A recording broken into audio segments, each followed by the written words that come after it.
Salut à tous, c'est Vince et aujourd'hui on se retrouve dans une nouvelle vidéo et plus précisément une nouvelle vidéo de ma série d'actualité du monde de la photo et la vidéo où une fois par semaine j'analyse un peu ce qui s'est passé, un peu les news dans ce monde-là et je les décortique avec vous, je les analyse, je les critique et je vous donne mon point de vue surtout dessus.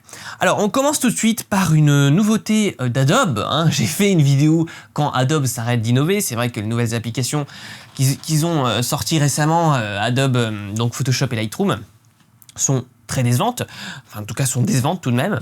Et bon, il y a quelques petites nouveautés qui sont encore sympas, qu'ils arrivent à sortir, mais en tout cas de simplification des process, puisque là ce que je vais vous présenter, c'est quelque chose qui existe déjà dans Photoshop, mais que là ils ont appliqué à la vidéo.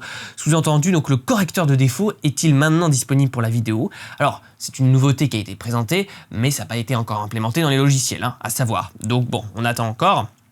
Mais en gros, vous connaissez sûrement le correcteur de défauts dans Photoshop. C'est un outil qui est vraiment magique, qui existe depuis des années, qui a fait des démonstrations de ouf. Et ça, pour le coup, c'était une vraie nouveauté, un vrai changement. C'est vraiment un algorithme qui a été copié dans plein d'applications, etc. Dans plein de logiciels différents.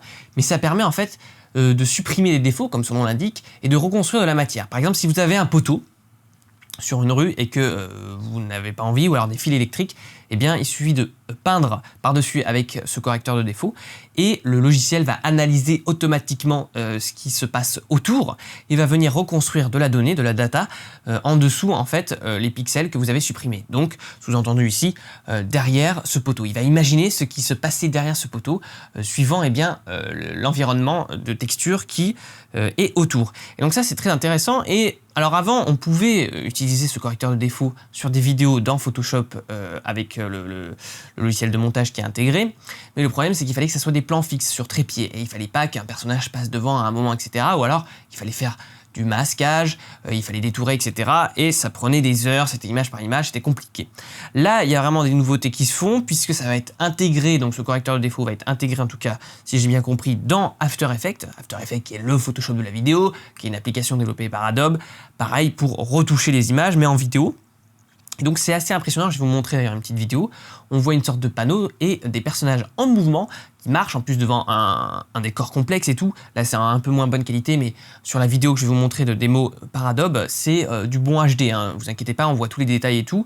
Le correcteur a du taf et ça marche très bien. Alors je sais pas encore combien de temps ça va prendre en temps de rendu, comment ça va être applicable, quelle machine il faudra, quelle puissance, etc. Est-ce que ce sera vraiment intégrable dans un workflow, etc. Est-ce qu'il y aura du masking à faire supplémentaire? Mais en tout cas, là, ça a l'air de marcher de manière automatique et ça a l'air de faire un boulot de ouf.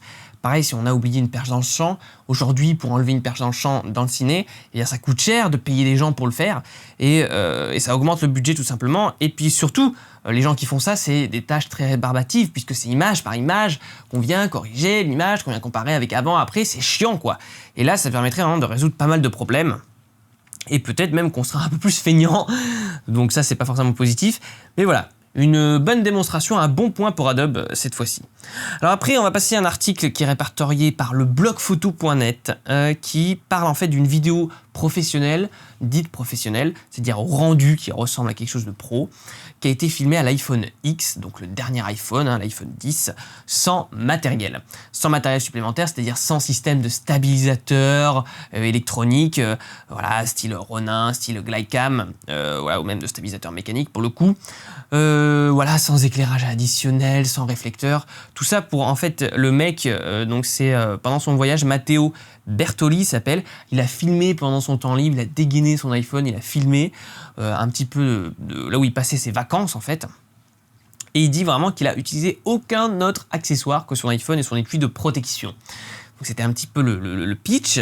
Alors, cet iPhone permet de filmer en 4K, mais ça nous intéresse pas forcément, puisque aujourd'hui il y a plein de caméras qui filment en 4K, et puis la 4K de l'iPhone ne vaut pas la 4K du GH5, ne vaut pas la 4K du 5D Mark IV, etc. C'est pas comparable en fait, ça c'est plus un argument commercial, il faut savoir ce qu'il y a derrière, et en l'occurrence ici, ce qui est intéressant c'est la dynamique qui est présente dans cette vidéo, vraiment je vous encourage à aller voir pour vous rendre compte par vous-même de la puissance de la dynamique, parce que moi, la dynamique, c'est un de mes principaux problèmes avec mon iPhone 5. qui se fait un petit peu vieux maintenant, hein, il est sorti en 2012, hein, parce que voilà, il y a une très faible dynamique. La dynamique, c'est quoi? C'est la capacité en fait de restituer les détails dans les ombres et dans les hautes lumières quand il y a un écart important. Par exemple, si vous êtes en plein soleil, eh bien vous allez voir dans la vidéo, il peut avoir des détails dans le ciel et des détails dans la modèle qui, en fait, on voit en fait absolument tous les détails. Il n'y a pas de blanc cramé et de noir bouché. Et ça, c'est vraiment intéressant parce que cet appareil a une dynamique qui est très intéressante. Et aussi, il y a une bonne profondeur. En fait, il y a pas beaucoup de... Enfin, il y a une bonne profondeur de détails, c'est-à-dire dans l'arrière-plan, souvent, eh bien, c'est un peu sacrifié par l'appareil, c'est un peu codé différemment. Là, en l'occurrence, on voit il y a une bonne profondeur de détails, et ça, c'est peut-être dû un petit peu à la 4K, mais pas forcément, c'est vraiment comment l'image est analysée aussi par l'iPhone, par l'appareil photo. Et oui, d'ailleurs, il a utilisé que l'application native, hein, il n'a pas utilisé d'autres applications pour filmer, donc voilà, il n'y a aucun curseur de réglage ni rien, tout est en auto. Et donc, on voit qu'il y a une bonne profondeur, on peut distinguer les arbres même dans le dernier plan, dans les arrière-plans, donc ça c'est intéressant. Alors, ce qu'on pourrait dire par contre, c'est que, bon, c'est pas très stable certains plans, voilà, mais ça manque un peu de densité de pixels. Qu'est-ce que j'entends par densité de pixels? C'est qu'on sent encore qu'il manque des informations. Il manque des informations. Alors, pour le grand public, pas du tout, mais pour les gens qui s'y connaissent un peu en images, on voit tout de suite qu'il manque quand même un peu encore de la data, de la donnée, et notamment les peaux sont lissées, sont simplifiées, il y a beaucoup de détails qui sont simplifiés, les bords sont bien nets, hein, puisque voilà, il faut que ça soit joli, net, saturé, contrasté, mais au centre, eh bien, la texture est encore un peu pauvre, je trouve, hein, ça c'est mon avis en tout cas, et bon, j'ai pas regardé en 4K la vidéo, vu que j'ai un moniteur 1080p, mais quand même, on voit encore, on arrive à reconnaître que c'est du rendu iPhone un petit peu, et notamment les rendus des peaux sont lisses. J'avais fait une vidéo là-dessus d'ailleurs sur le rendu des peaux chez DSLR qui compresse énormément. Et bien là c'est pareil, en tout cas chez Canon, et là c'est pareil avec cet iPhone, on sent que la peau est lisse et qu'il manque encore un petit peu de détails. De toute façon il faut bien que le codec de l'iPhone sacrifie des données pour enregistrer avec cette qualité, en 4K et tout, avec ce débit-là. Donc, il faut bien qu'il tape quelque part. Et là, en l'occurrence, c'est sur la peau qu'il a tapé.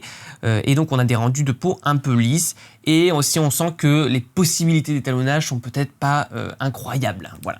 D'ailleurs, il dit dans la vidéo qu'il a étalonné avec DaVinci, mais il donne pas plus d'infos. Voilà, DaVinci 14. Voilà un petit peu pour cette vidéo, n'hésitez pas à vous faire votre avis là-dessus. Ensuite, dernier article, dernière news de la semaine, c'est que DxO acquiert Nik Collection de Google. Alors moi, au salon de la photo, j'avais vu voilà, une pancarte, j'avais pas trop regardé plus que ça, mais on voyait qu'il y avait écrit DxO plus Nik Collection. Et je me disais, bon, ils ont fait un partenariat, mais là, carrément, donc Nik Collection, alors pour vous refaire un peu le topo au départ, c'est Nik Software, qui est donc une gamme de plugins qui était payant pour Photoshop, qui a été développé voilà, par Nik Software, qui a été racheté par Google et donc mis en gratuit, avec des améliorations notamment, très très intéressantes. Maintenant, c'est racheté par DxO qui va faire une mise à jour à peu près en juin 2018, et DxO qui est un très bon fabricant de logiciels. Donc on peut se dire que ça va envoyer sévère. Est-ce que ça restera gratuit? On ne le sait pas, pour l'instant c'est gratuit, mais jusqu'à la mise à jour, peut-être qu'il y aura des bonus payants, etc. On ne sait pas pourquoi ils l'ont racheté, mais moi je peux vous dire, j'utilise vraiment ces plugins depuis des années littéralement, et ça a changé à jamais le rendu de mes images, donc intéressez-vous à ça. Voilà, la citation de la semaine, c'est d'un anonyme malheureusement, mais c'est « Les grands maîtres ont échoué plus d'une fois ». Non, je redis, « Les grands maîtres ont échoué plus de fois que les débutants ont essayé ». C'est très beau, c'est à méditer. J'espère que cette vidéo vous aura plu. Elle arrive à son terme pour aujourd'hui. J'espère qu'elle vous aura intéressé, rendu plus curieux aussi.